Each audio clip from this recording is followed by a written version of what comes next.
একদিন তন্ময় নামে এক ছোট্ট ছেলে স্কুলে যাচ্ছিল। রাস্তায় সে একটা পুরনো পেন্সিল কুড়িয়ে পেল। দেখতে একদম সাধারণ, কিন্তু পেন্সিলটার ওপর লেখা ছিল, যা আঁকবে তাই সত্যি হবে। তন্ময় ভাবল, মজা করে দেখি। সে মাটিতে একটা আম আঁকল। হঠাৎ টুপ করে আসল একটা টাটকা আম পড়ে গেল। তারপর সে আঁকল একটা ছোট কুকুরছানা।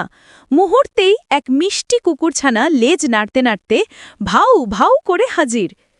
তন্ময় খুশিতে পাগল। কিন্তু তখন সে ভাবল, চলো একটা বিশাল চকলেটের পাহাড় আঁকি। কিন্তু আঁকা শেষ হতেই পুরো মাঠ ভরে গেল চকলেটে। সবাই পিছলে পড়ছে। পিঁপড়েরা হাজির, স্কুল বন্ধ। শেষে তন্ময় বুঝল, বেশি কিছু চাওয়া ঠিক না। সেই পেন্সিলটা দিয়ে একটা ফুল আঁকল, আর সেই ফুলে লেখা উঠল, বুদ্ধি দিয়ে জাদু ব্যবহার করাই আসল জাদু। তারপর থেকে তন্ময় পেন্সিলটা শুধু ভালো কাজের জন্যই ব্যবহার করতে লাগল।